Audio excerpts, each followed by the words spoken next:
I definitely found when I spent 4 years in England studying that I was different to the other people who were studying with me, as different as the Scots were from the English, as the Welsh were from the English, and as the Irish were from the English.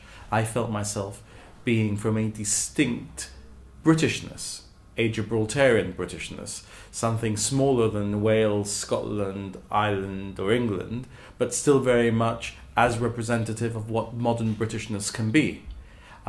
I therefore think that I think most Gibraltarians would tell you that they don't feel English for one moment. I don't feel Scottish for one moment or Welsh for one moment.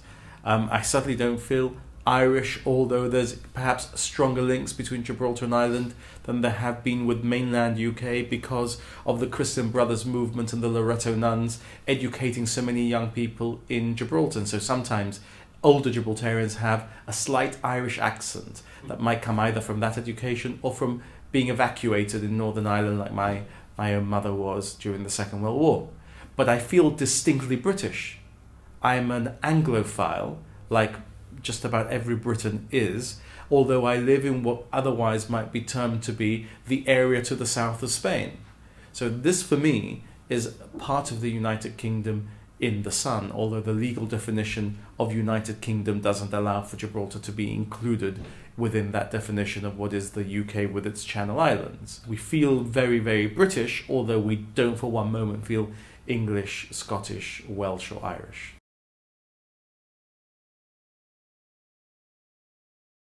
I think Spain has a lot to offer Gibraltar and the rest of the European Union and the world. Spain is a fantastic country. I don't feel any aggressive negativity towards Spain, although I dislike the way that its government pursues its claim against Gibraltar and the way its opposition, in particular now with the right-wing party in opposition, tries to bang the drum so that they can forget their national problems by concentrating on my little part of the world.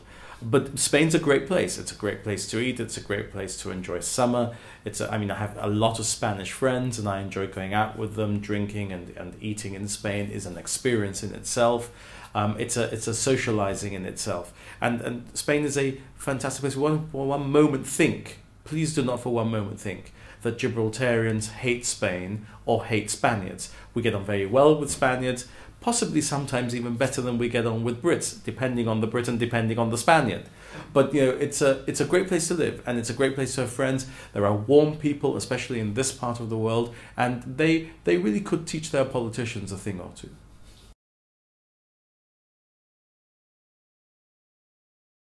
I don't think that we've gone as far as we need to go on the international decolonizing stage.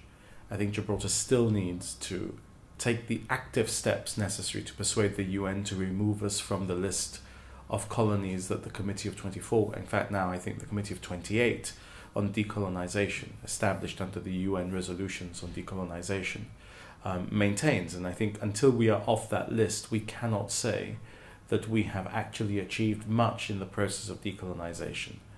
The Gibraltar Constitution is prefaced, or was prefaced, the referendum on the Constitution was prefaced as an exercise of self-determination.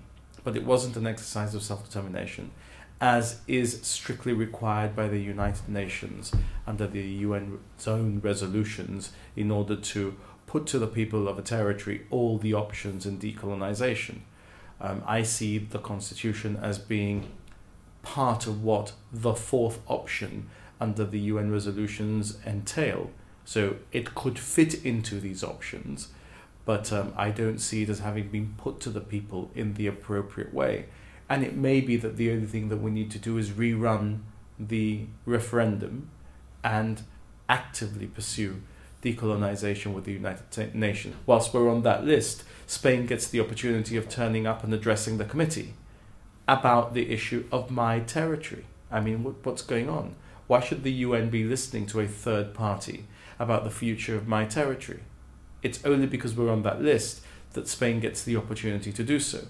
When the committee was set up in the 1960s, they were commissioned to prepare a list of all the territories that were colonies that they would be responsible for, and they had to oversee the process of decolonization, which all of the colonizing powers were lending themselves to.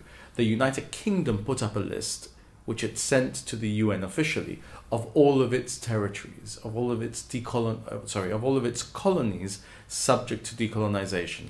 That's how the list was made up, with the United Kingdom, France, Spain even, and some other territories lending the committee its support by sending in the lists. In fact, I said Spain, but Spain wasn't even at the UN in those days. So the list is made up of all of the territories still requiring decolonization. It's gone from a list of 80 or 90 territories now down to simply, I think, 24, 25 territories. We're still on that list. We might tell ourselves that we're decolonized, but internationally, whilst we're on that list, the UN's committees on decolonization still have jurisdiction to consider whether we're being decolonized or not being properly decolonized, and to look to the United Kingdom as something quaintly known as an administering power to see how she is pursuing her own obligations in respect of a colony. Pretty archaic stuff. Now, it doesn't mean we can ignore it. It just means we have to deal with it.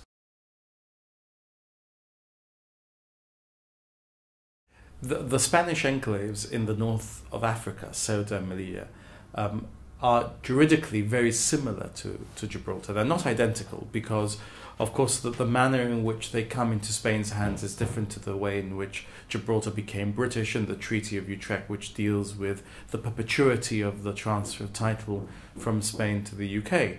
But they are, as the Moroccans constantly remind the Spaniards, small enclaves of Spain within what is otherwise the Moroccan territory in North Africa. The Spaniards say the same things to the UK about Gibraltar. Gibraltar is a small enclave of the United Kingdom, in this case an overseas territory, within Spain. The main difference between Gibraltar and Ceuta Melilla is really about the internal politics of the states that claim them. So in respect of the United Kingdom, we're an overseas territory. In respect of Spain, Ceuta and Melilla are part of metropolitan Spain. The Spaniards have done a little bit like what the French did with the Doms and Toms when it came to integrating more fully all of their outposts into metropolitan France.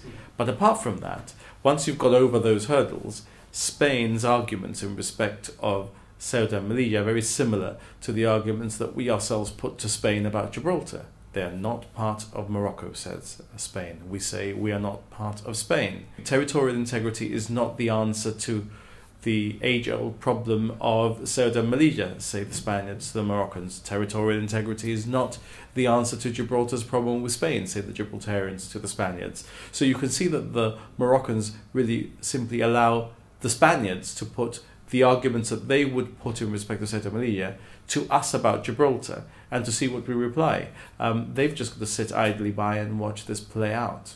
I don't see the Moroccans actually advancing their case in respect of Ceuta and Melilla as aggressively, ironically, as Spain. And Spain is a modern European democracy. We're now at the second decade of the 21st century. Morocco, we see as one of the states that is one of the dominoes that might or might not fall, because it still is a less than constitutional monarchy based on a sort of North African model of democracy. Well, ironically, Morocco seems to be less aggressive in advancing its claim in respect of Ceuta and Melilla than modern democratic Spain is in advancing her case about Gibraltar. It leaves a lot to be desired. I think we are the serious chink in the armour of Spain's alleged democratic credentials.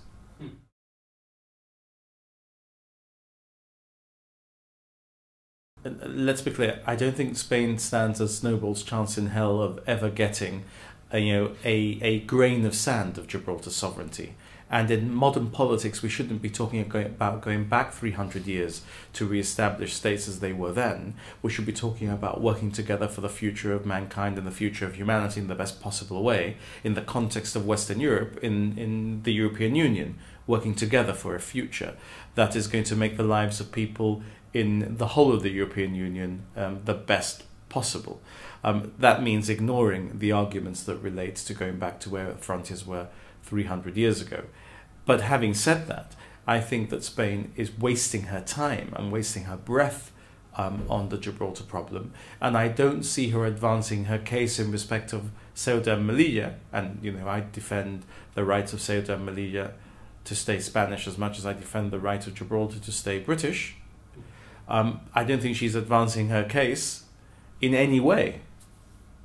Thanks to the leaders that Gibraltar's had over the past 50 years, and I include in that political opponents as much as I include those with whom I share political affinity, starting with Joshua Hassan, moving through to Joe Bassano, and Peter Cavana, who's been there since 1996, has made a contribution, although I don't share his views on many issues. Gibraltar has shown itself to be a nation that can stand on its own 2 feet, that has the leadership to stand with the rest of the nations of the world when it comes to international responsibility in times of crisis, either in the Middle East, in North Africa, or elsewhere. We've been there for NATO, and we've been there for the West, and we will be in the future. And economically, we've shown that we need not cost anyone a penny. We can stand on our own 2 feet. If we're allowed a level playing field, Gibraltarians and Gibraltarian businessmen can bring in sufficient economic advantage for this economy that we need not rely on the UK, we need not fall back on Spain. The fact is that Gibraltar is ready to take its place amongst the community of nations. We have come of age, and I don't see any legitimate reason for Spain, for the United Kingdom, or for the United Nations to deny us that in a way that denies the reality of what Gibraltar is today.